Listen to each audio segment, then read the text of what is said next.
Para el periodista y docente Tomás Lin, las elecciones nacionales de 2019 marcaron un punto de inflexión.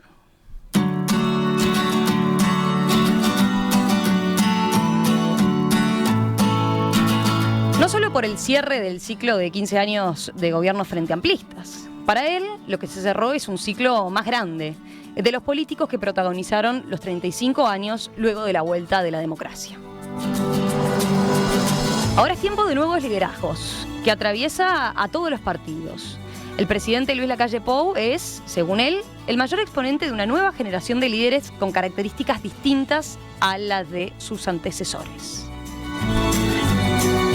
Esto es parte de lo que Lin analiza y repasa en su último libro, Tiempos de Cambio, una nueva época y una nueva generación. ¿Qué significa para él este fin de ciclo? ¿Cómo son estos nuevos líderes? ¿Y cuáles son los mayores desafíos que tienen para enfrentar? Vamos a conversarlo en los próximos minutos justamente con Tomás Lin. Tomás, ¿cómo estás? Bienvenido, un gusto tenerte por acá. Muchas gracias, Romina, muchas gracias por haberme invitado.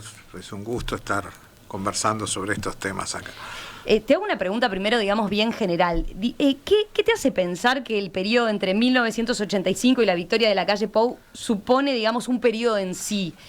¿Tiene que ver con los líderes históricos?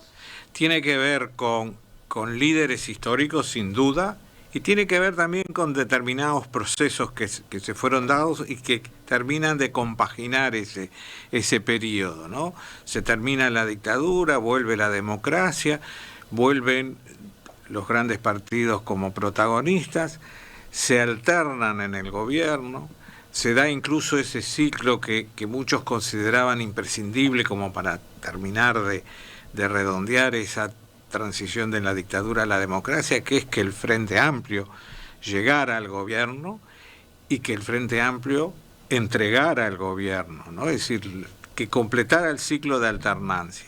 Entonces hay un ciclo político muy completo, muy redondo ahí, protagonizado por una serie de figuras políticas. Algunas dejaron de ser protagonistas antes, otros llegaron hasta el final del periodo, digamos, que tenían determinadas características, determinados perfiles, más allá de sus pertenencias partidarias e ideológicas.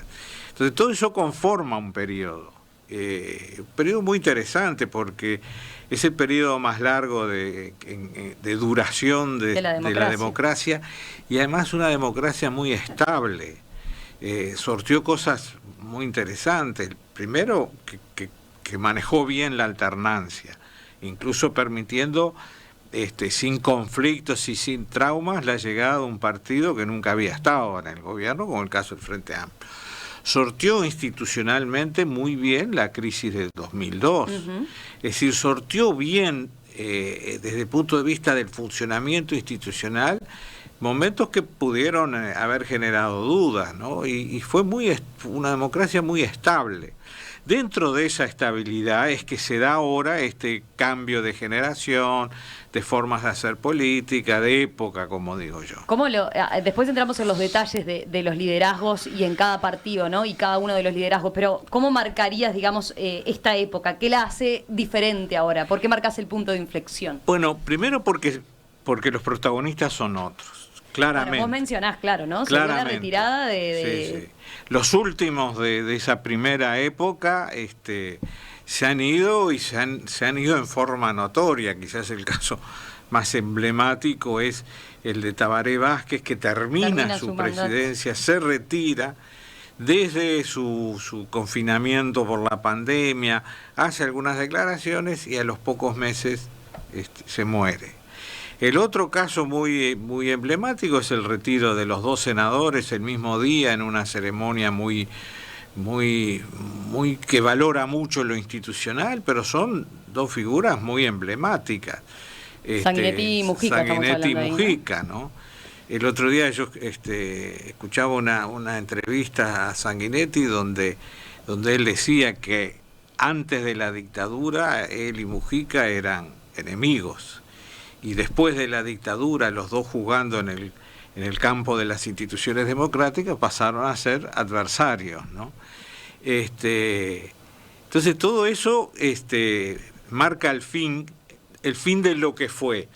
Y la llegada es que estamos llenos de caras nuevas en todos los partidos, más allá de sus perfiles. Algunos buscando consolidar liderazgos, otros ya con liderazgos muy definidos, con otro estilo. Se acabó un poco estos políticos que yo los llamo renacentistas eruditos, que realmente eran gente de un gran vuelo, de conocimientos de historia, filosofía, literatura, todo eso es. Ahora yo uso mucho esa famosa frase de Ortega y Gasset: llegó la hora de ir a las cosas. Y creo que el caso más emblemático, no es el único, pero el más emblemático es el del propio presidente, que cuando da entrevistas o cuando da conferencias de prensa es muy concreto. Toca el tema sobre el que se le pregunta, y a veces hasta se toma unos segundos de silencio para pensar su respuesta, como que dando a entender que no tiene por qué tener las respuestas a mano.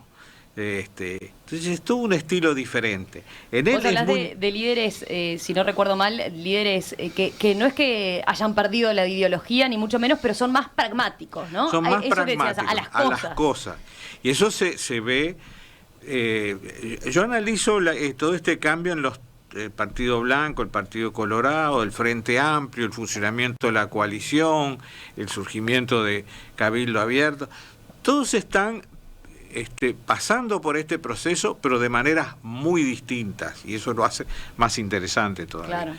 Pero quizás el que lleva la punta, mi teoría podría haber otras, es que porque es el que arranca de muy atrás, de estar en el llano, pero el que lleva la punta es un poco el Partido Nacional, porque encontró en Lacalle Pou una figura fuerte, representativa, muy expresiva de esta nueva época, pero no es exclusiva del Partido Nacional. Antes de volver a eso de los liderazgos concretamente, vos hacés como una radiografía también de cómo transitaron los partidos políticos estos últimos años hasta llegar a este punto, ¿no? Sí. Por ejemplo, en el libro haces una suerte de radiografía de cómo llega el Partido Nacional y cada uno de los partidos, pero ahí repasás la larga recuperación que vivió desde la presidencia de Luis Alberto Lacalle Herrera, ¿no? Claro.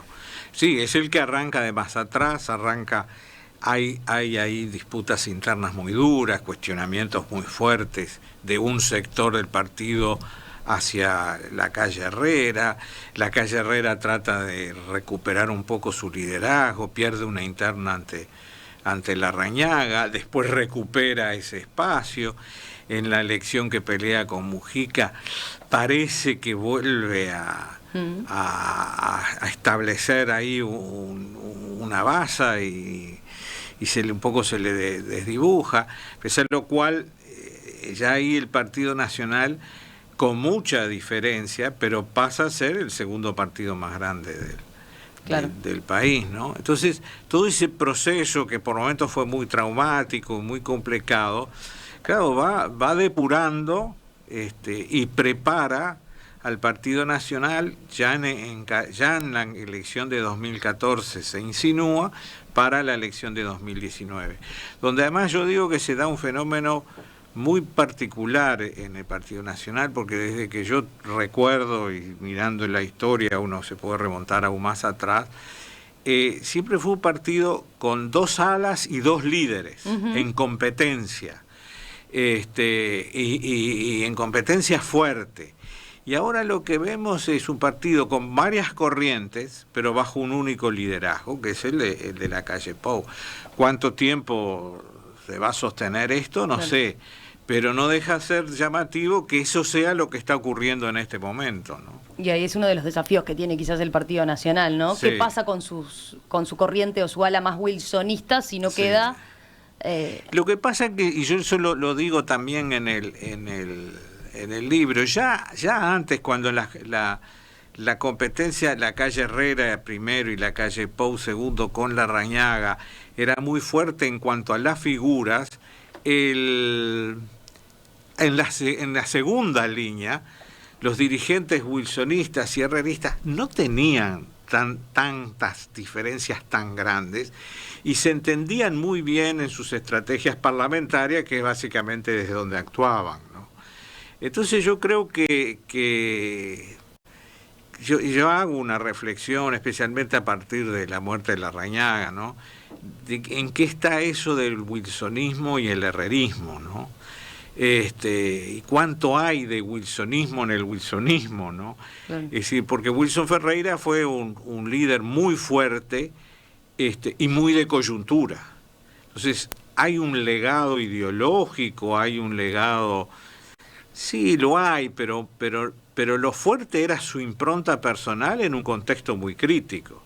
Y yo un poco, recurriendo a los años de la Segunda Guerra Mundial, recurro a lo que pasaba en Inglaterra. No existe en Inglaterra un churchillismo, Claro.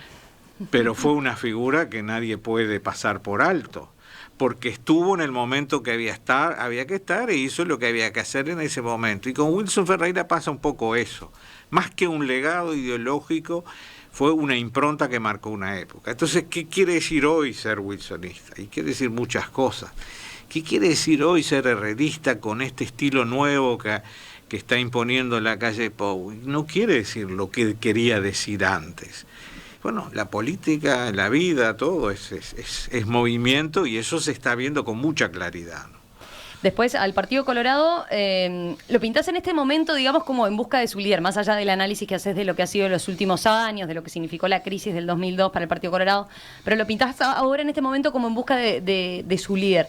Los mojones más recientes serían el alejamiento de Pedro Bordaberry, Sí. Y la renuncia de Talvi, Sí. con ese intento por ese nuevo líder con la figura de Talvi, ¿no? Sí. Lo de Pedro Bordaberry creo que jugó un rol importante como líder dentro del Partido Colorado en mantener al partido. No logró hacerlo recuperar el espacio que perdió en la elección de 2004. Pero por lo menos mantuvo los motores del partido encendidos y en funcionamiento. El partido hoy está muy reducido respecto a lo que uno tradicionalmente recuerda, pero sigue siendo un partido establecido, institucional, que procesa sus internas, que maneja sus propias instituciones con mucha sobriedad. Es decir, eso no se puede negar, pero quedó muy reducido. Creo que Bordaberry fue importante para que eso no se perdiera. Mantuvo los motores prendidos. Y creo que en un momento él se da cuenta de que ese es su techo, y es ahí cuando renuncia. Ahora se habla de un retorno. Sobre eso podemos volver a hablar. Emerge en ese contexto la figura de Ernesto Talvi, que no es una figura política, sino más bien académica, pero que estuvo siempre muy cerca de la política. Tampoco era un completo outsider, ¿no? Pero su perfil era más académico. En el momento que emerge, crea expectativas dentro del Partido Colorado, y expectativas muy fuertes. Para muchos se estaba dando dentro del Partido Colorado lo que estaba pasando con el Partido Nacional, ¿no? Talvi era al Partido Colorado lo que la calle Pou podía hacer al Partido Nacional. Y le va muy bien en la interna. Logra una cosa que cualquier político podría jactarse, que es ganarle ni más ni menos que a Julio Sanguinetti, ¿no? Sin embargo, a partir de ese triunfo es cuando él empieza a percibir la política un poco alejada de sus propias bases. Él hace un proceso de primera vuelta un poco hostil con quienes es evidente que van a ser sus socios. Un poco cree que es capaz de derrotarlo, y derrotarlo con fuerza a la calle Pou, y eso no genera el mensaje que se esperaba de él, porque además se había generado un poco una idea de que iba a pasar, podía terminar pasando lo mismo que pasó al principio con Sanguinetti y la calle Sanguinetti, o después Tabaré Vázquez, Mujica, Tabaré, que podía darse una especie de la calle Talvi la calle, ¿no? Había una imagen instalada. Y yo creo que ahí en ese proceso entre la primera y la segunda vuelta, él comete algunos errores y termina sacando la misma votación que había sacado tradicionalmente desde el 2004 el Partido Colorado. Voto más, voto menos, ¿no? Y después, bueno, integra el gabinete y ahí se generan cortocircuitos dentro de la Cancillería, cortocircuitos dentro del gobierno, y él termina dándose cuenta de, como él mismo dijo, esto no es para mí. Y eso es un golpe muy traumático para el Partido Colorado. Muy traumático porque el líder se va en el medio claro. de la travesía, digamos. Y muy traumático porque el partido se da cuenta que vuelve a donde estaba años antes. atrás. Que lo que lo ilusionó y le generó una gran expectativa no llevó a ningún lado, ¿no? Yo creo que hay en el Partido Colorado una serie de figuras jóvenes muy interesantes que, como digo yo, están en las gateras, pero no salen. Bueno, ahí vas mencionando en el libro, ¿no? Algunos. No Sí, sé, Adrián Peña. Adrián Peña, Carmen Sanguinetti, Andrés Ojeda, un tipo muy mediático, ¿no? Y además, bueno, fue suplente candidato por el Partido Colorado a la Intendencia de Montevideo.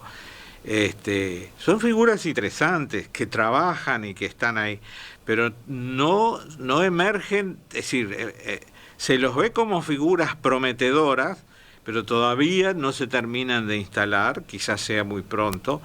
Lo cierto es que yo cuando empecé a escribir el libro y dije, bueno, estas son las figuras, y pasa el tiempo y sigo diciendo, estas son las figuras, sin ver el despegue, habrá que esperar un poco, pero figuras tiene, hay que ver cómo se acomoda y cómo crecen, ¿no? Después, en el caso del Frente Amplio, lo situás también, sobre todo en este último tiempo, con el dilema de cómo plantarse luego de la derrota de 2019, ¿no? Es que el Frente Amplio creo que en esta época nueva es el que tiene que recorrer un camino más complicado porque es el que estuvo en el gobierno hasta el último minuto, 15 años además. Como todo gobierno que está 15 años gestionando el país, sufrió su desgaste, generó cansancio en la gente, pasó con el Partido Colorado, pasó con el Partido Nacional, pasa conservadores, liberales, demócratas, cristianos, socialdemócratas, demócratas y republicanos en todas partes del mundo. Es un proceso. El poder desgasta. El poder desgasta. Y en eso está el Frente Amplio. Entonces tiene que salir de eso. Quedó, de alguna manera, es una palabra fuerte, pero quedó un poco resentido por haber perdido, y eso está un poco trancando la posibilidad de reemerger. Y eso se ve, bueno, hay figuras nuevas y figuras que empiezan a pisar fuerte, pero en especie de dos terrenos, señalo yo. Por un lado los intendentes y por otro lado los diputados. Los diputados, hay muchos diputados muy jóvenes en la Cámara frentistas. Yo los veo muy rígidos desde el punto de vista ideológico. El Frente Amplio en el 2004, cuando gana, es porque abre un poco esa especie de dogmatismo ideológico y busca el voto de la gente que no está en esas cosas. Ahora parece volverse un poco endogámico, un poco hablándole a su militancia, que puede ser una estrategia para mantener el fuego vivo, pero solo de esos sectores más militantes, hasta que encuentre una estrategia de salida. Lo cierto es que esos diputados jóvenes son muy ideológicamente muy de alguna manera restringidos, ¿no? Y por otro lado están los intendentes. Yo en el libro señalo a Orsi y a Coso. Desde que entregué el libro hasta ahora el tiempo ha ido pasando, y creo que el intendente de Salto es una figura a observar. Andrés Lima. De todas formas, también mi experiencia dice, hay que ver si eso cambia, que extraordinarios intendentes de sus respectivos departamentos después les cuesta mucho pasar a ser figuras nacionales. No es lo frecuente. Uno a veces, yo me acuerdo caso de, Chirucci, que Chirucci en el fondo lo que quería era seguir siendo la referencia más importante de San José, Carminati en Río Negro, y así sucesivamente. Quizás sobresalió, sí, Jorge Larrañaga, y Nin Novoa un poco en ancas de que el frente lo necesitaba más que por su propio carisma, digamos. Entonces, no sé qué puede pasar con el intendente Salto a futuro. El intendente de Canelones es un departamento ya mucho más cosmopolita, y la intendente de Montevideo sí tienen una presencia muy grande y un estilo muy distinto al de esta bancada de diputados. Entonces hay ahí dos formas de entender el funcionamiento del frente. Te iba a decir con eso cuando señalás lo del frente, que decís que le falta como una modernización, ¿no? Por lo menos a esos sectores, ¿no? Los socialistas más ortodoxos, al Partido Comunista. Digamos, ¿qué supondría una modernización? ¿Cómo lo ves desde el punto de vista ideológico?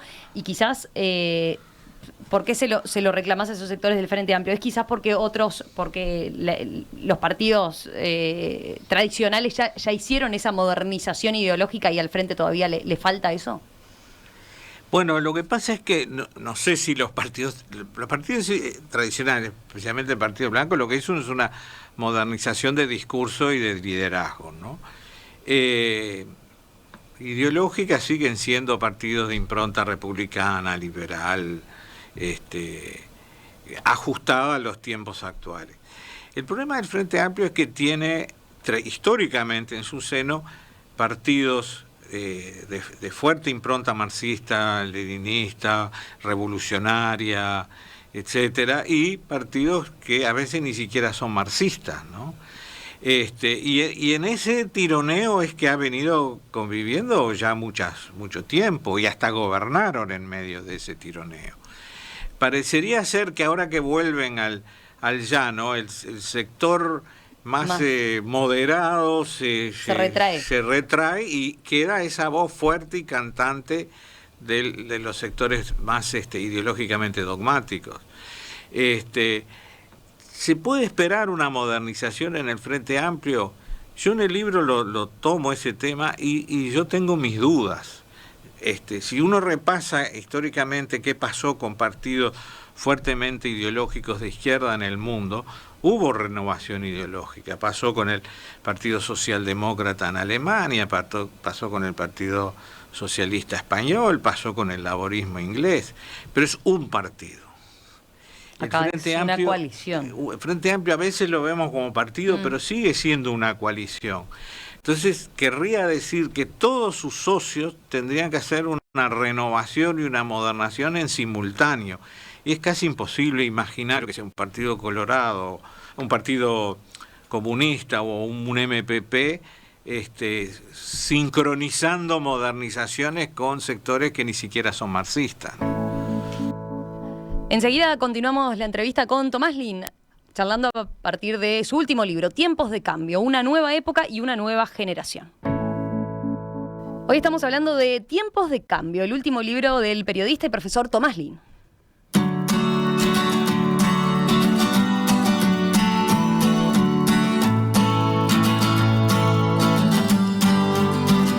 Para Tomás Lin, la elección de 2019 fue un punto de inflexión y estamos en una nueva época donde surgen líderes nuevos con características nuevas, aunque hay desafíos, podríamos decir, que siguen siendo los mismos de siempre.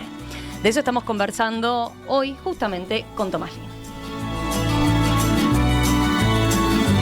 Tomás, hablamos de cómo llegaban los partidos políticos a este momento bisagra, digamos, a este punto de inflexión, y cómo les agarra con sus nuevos liderazgos. Hablamos de las características de los nuevos líderes que empiezan a emerger, digamos, en todos los partidos. En el libro vos destacás, por otro lado, también los temas, ¿no? Los temas que de alguna forma siguen ahí, siguen pendientes. Uno tiene que ver con la educación, pero me detengo en un aspecto que mencionás y sobre el cual reflexionás, que ha cambiado en el último tiempo, que es el rol de las universidades, ¿no? También el rol de los universitarios, digamos, y la vinculación con la política. ¿Cómo se te dio por poner el ojo ahí? ¿Por qué ves a las universidades siendo un actor hoy en día más relevante dentro del sistema político, quizás? Por varias razones, entre otras cosas porque hay más de una, y hasta no hace demasiado tiempo el proveedor de expertos, de profesionales especializados, solo lo daba la Universidad de la República. Ahora hay más de una, y los equipos, eso se nota claramente en el equipo del Gobierno Nacional y en el de la Intendencia de Montevideo, están recurriendo a graduados universitarios, a veces con formación cruzada, que es lo que parece más interesante, y en algunos casos con personas que hasta que el gobierno los llamó, estaban cumpliendo funciones relevantes dentro de las universidades. Ahí haces un pormenorizado detalle de los currículums que creo que no habíamos reparado todos en ese aspecto común, ¿no? De cómo Sí. muchas personas que están asumiendo roles tanto en la Intendencia como en el Gobierno Nacional, incluso con másters, con doctorados, y muchos de ellos incluso fuera, ¿no? Fuera en el del exterior. país. Por eso decía un poco esa cosa cruzada. O con formación de grado en la Universidad de la República y un posgrado en una universidad en una privada. universidad privada y un doctorado en el afuera. exterior, por ejemplo, ¿no? Eso se da. Eso, para mí tiene tiene que tener un efecto en la manera de enfocar y ver los temas, porque es una formación muy plural de alguna manera, y muy interesante. Y además, bueno, cuento el caso particularmente porque fue donde más se dio, que en el Gobierno Nacional muchos de sus ministros o jerarcas estaban cumpliendo tareas fundamentales en la Universidad Católica, más que nada, con que prácticamente lo desmantelaron. Sí. E incluso una de las de la Intendencia de Montevideo, una mujer que está a cargo de un poco el área social, era egresada de la Católica y tenía un cargo importante en la Católica en su área de especialidad. También se la llevaron, ¿no? Que es un poco lo que pasa en muchos lugares del mundo, esto de que se van de la universidad a la política y después vuelven a la universidad un poco enriquecidos por esa experiencia en lo político, en el gobierno, ¿no? Pero creo que, no estoy hablando de que es algo nuevo, pero que es algo que de golpe se empieza a notar con más fuerza que antes, ¿no? ¿Ves también con ellos, con esa nueva camada de personas que están asumiendo funciones políticas con estas características, como una revalorización del quehacer político, quizás? Sí, yo creo que hay una revalorización de la política. Ya hay un capítulo que le dedico a eso y creo que es bueno que así sea. Es decir, yo defiendo mucho el quehacer político, aunque a veces me enoje, pero bueno, la política es eso. La política es ser buen estratega, ser bueno en logística, es la empatía que tiene un liderazgo, es la experiencia que da el que desde atrás es el operador del gobernante. Es decir, hay muchos perfiles de cómo hacer política. Y creo que es bueno que sea represtigiada, que se la entienda, que se acepte que así funcionan las cosas en países que pretenden ser libres y democráticos, ¿no? ¿Ves cómo, de alguna forma, es como una profesionalización de la política en el sentido de, por ejemplo, antes quizás, creo que lo mencionás en algún tema cuando hablas de lo de la comunicación, ¿no? Capaz que hoy en día, claramente hoy en día, la comunicación tiene otra relevancia que lo que significaba antes, ¿no? O quizás, por lo menos, cómo tiene que estar concebida una campaña y el liderazgo propio de cualquier político, ¿no? Yo creo que va muy de la mano la comunicación como una forma profesional de actuar con condiciones naturales del político, ¿no? Y especialmente del líder. Pues hay que tener en cuenta que hay muchas formas de ser político y solo algunos tienen esa condición de liderazgo. Otros, por ejemplo, son grandes operadores, ¿no? Que están atrás de los líderes y que hacen los trabajos más complejos y son muy buenos en eso, aunque después no sean líderes. Pero yo veo mucho cómo se mueve, por ejemplo, el presidente de la República, y más allá de todo el asesoramiento que reciba en materia de comunicación, tiene condiciones naturales para para comunicar con la gente, tiene lo que se llama inteligencia emocional, tiene cierta empatía, especialmente cuando recorre el interior se puede ver eso. Y a veces, y yo lo digo en el libro, eso se ve también en otros dirigentes. Creo que el caso del intendente Canelones es un caso interesante. Yo incluso digo que más allá de que son posturas políticas casi opuestas, con el presidente de la República usan el mismo manual de cómo moverse políticamente, ¿no? Porque tiene esa misma empatía, esa misma sintonía con lo que el común de la gente siente y le importa en su vida cotidiana, ¿no? Y eso es, sí, asesoramiento en comunicación por profesionales, pero es algo que tiene que llevar adentro el político que va a ser líder, ¿no? Tomás, yo decía, bueno, haces un análisis también de los temas, de algunos temas. Educación, por ejemplo, es uno. Pasado reciente es otro. Y una clave quizás de estos líderes más jóvenes, de los que estamos hablando, es que no vivieron el periodo dictatorial o que por lo menos eran chicos en esos años, ¿no? Claramente no lo protagonizaron. Dedicás un capítulo al análisis del pasado reciente y señalás allí que hay problemas que nunca se lograron solucionar. Apuntás que un problema es que estos temas se militan como si hubiesen ocurrido ayer, ¿verdad? ¿Qué problema trae esto para vos? ¿Por qué decidiste poner el foco porque ahí? de alguna manera yo hablo de un cambio de época, un cambio de generación, y sin embargo este tema Perdura. Es decir, pasa de una época a otra sin solución. Y yo una cosa que reprocho es porque las partes que históricamente estuvieron involucrados en ese pasado reciente, no están diciendo la verdad. Han generado un relato, han ocultado cosas, han sacado a luz otras y no están diciendo la verdad, y entonces eso genera una distorsión muy grande, a lo cual además se genera este estado permanente de militancia por temas del pasado reciente como si fueran temas de actualidad y no temas que necesitan ser resueltos pero que no son de actualidad. Y yo hago mucho en el libro la relación de edades que tendrían hoy determinados protagonistas respecto a cuando ocurrieron hechos del pasado, ¿no? Que algunos son de hace más de medio siglo. Yo cuando era adolescente empecé a interesarme por temas de política y actualidad y leía libros. Para mí la dictadura de Terra era pasado. Y claro, después mirando el tiempo de nacimiento y mi tiempo de nacimiento, no era tan atrás. Sin embargo esto... Y ahora no se vive así, ¿no? Se vive como si fuera algo... fuera presente. Y eso es porque no terminaron de cerrarse los capítulos, y porque hay un relato que no es el real, que se mantiene vivo, ¿no? Que tiene mucho que ver con no terminar de responder determinadas preguntas, por ejemplo, ¿dónde están enterrados los desaparecidos? Por un lado, y toda esta especie de leyenda que no coincide del todo con la realidad por parte de lo que fue la guerrilla, ¿no? Entonces sí, eso se mantiene sin solución.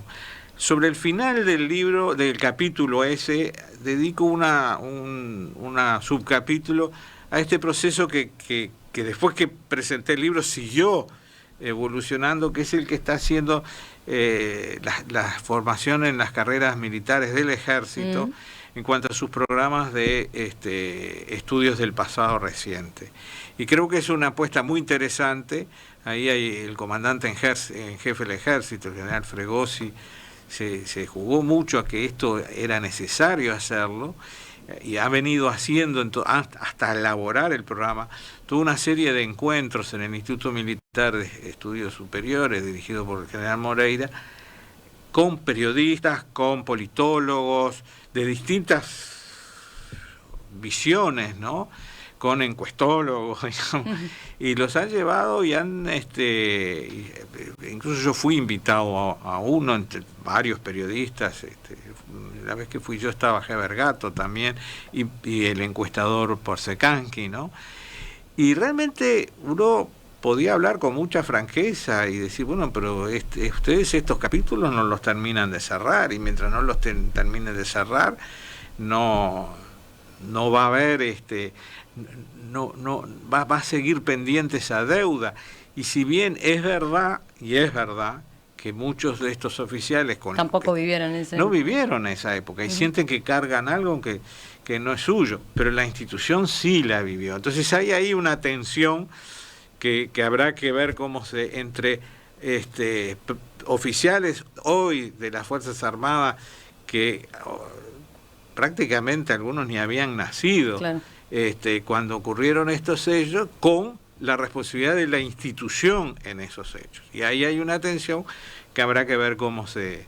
Pero eso es algo optimista en este proceso, como una novedad, digo, por lo menos de que empiece de alguna forma a marcarse algo diferente. Yo creo que es un gran paso, es un hecho muy positivo, y creo que va a tener una forma de formar a los militares mucho más próximos a lo que pasa en la sociedad, ¿no? Que esa especie de que son algo totalmente aislado del resto de la sociedad empiece a cerrarse un poco y a terminarse. Tomás, otro de los capítulos tiene que ver con los sindicatos. Vos señalás que, no sé si nos va a dar tiempo para todo, pero vos señalás también que ves un cambio de época en la mirada que la población tiene quizás hacia los sindicatos, pero no de los sindicatos en sí, ¿no? Sí, ahí yo creo que se complementan dos capítulos que escribí. Uno es sobre la realidad sindical y en otro capítulo es sobre los cambios que ha habido en el mundo laboral. Uh-huh. Y en realidad se complementan. Creo que la población, quizás porque está viviendo en carne propia estos cambios en sus vidas laborales, está viendo al movimiento sindical como algo que se le aleja, porque de alguna manera están usando las prácticas y los mecanismos tradicionales propios y adecuados para otros tiempos, pero que no parecen responder a lo que está pasando hoy en día. Y están muy en una posición muy reactiva, muy política. Yo a veces, un poco en broma, un poco en serio, digo que al final lo que está pasando en la izquierda es que el movimiento sindical se ha convertido en el brazo político del Frente Amplio y no al revés,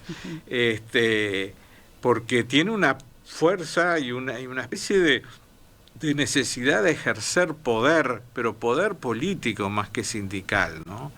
Muchas de sus reivindicaciones tienen que ver, tiene apariencia de reivindicaciones laborales, pero en el fondo tiene una connotación política muy fuerte, y eso está generando roces con el resto de la sociedad. Y sí, algunas de esas cosas, por ejemplo, de esos problemas, fueron incluidos en la famosa ley esta de urgente consideración. Los sindicatos los resisten, pero tienen que ver con eso del cambio, es decir, los no agremiados que quieren entrar a trabajar cuando hay paro. Eso hace 20 años era impensable. Que ahora haya gente que pretenda trabajar en medio de un paro es un cambio. Y además se creen legitimados para eso. Y eso de que antes, la famosa acusación de son carneras, hoy a esa gente no le afecta. O sea, hay un cambio en la sociedad, hay un cambio en cómo la sociedad maneja sus propias relaciones laborales, que me parece que los sindicatos no lo están percibiendo y se están quedando en eso. Para cerrar, decíamos, mencionás como principales desafíos y de esta nueva época, la educación, el combate a la criminalidad y el empleo en tiempos de revolución tecnológica. Entonces, digamos, ¿qué significa este cambio de época, este punto de inflexión? ¿Ves preparado, digamos, a los nuevos líderes para estos desafíos?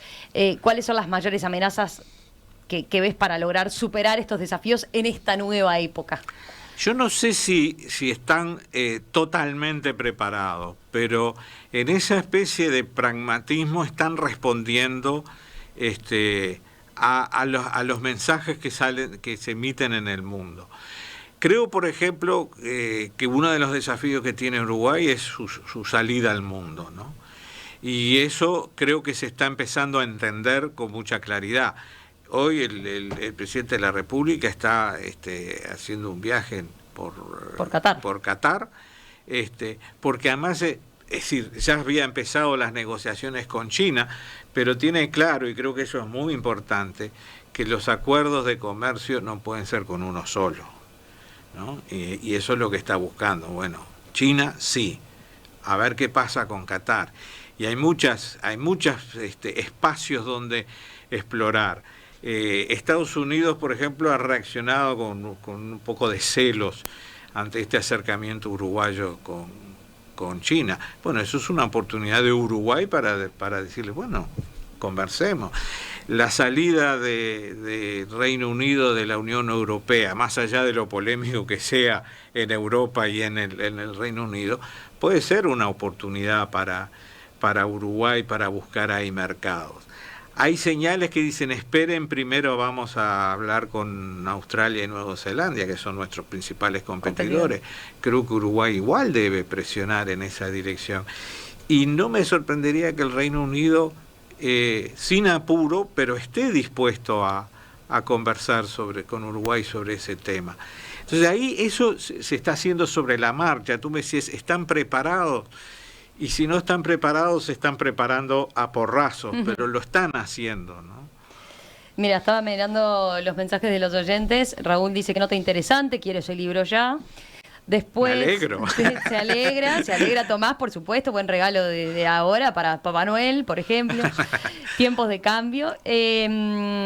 Dingo dice, le llama la atención, interpreto de lo que dice, que dice, no esperaba un análisis considerando el frente sin Vergara o sin Andrade, que no los mencionaste dentro de esos nuevos liderazgos. No, pero están en el libro. Están en el libro, aparecen. Sí. Después, Oscar dice, dentro de estos cambios en la política, ¿considera que llegaremos a tener una mujer como presidenta? ¿Lo ves como los nuevos cambios? Y habrá que ver, digo, lo que sí empezó a emerger es mujeres políticas en primeros lugares, ¿no? Pero esto es un proceso que ya viene de antes, no es de ahora. De todas formas, se da la primera vez que hay una vicepresidenta mujer electa, pues ya tuvimos una vicepresidenta Lucía Topolansky. Con Lucía Topolansky que llega al cargo por renuncia del vicepresidente. En este caso fue electa. Tenemos en todos los partidos y algunas con un protagonismo muy fuerte, senadoras y diputadas mujeres, ministras y subsecretarias de distintos gabinetes. El país está pronto para tener una presidenta mujer. Pero bueno, en la medida que hay más hombres políticos que mujeres, las chances se reducen, pero es que está pronto. Y yo siempre digo que en Uruguay está pasando una cosa muy curiosa.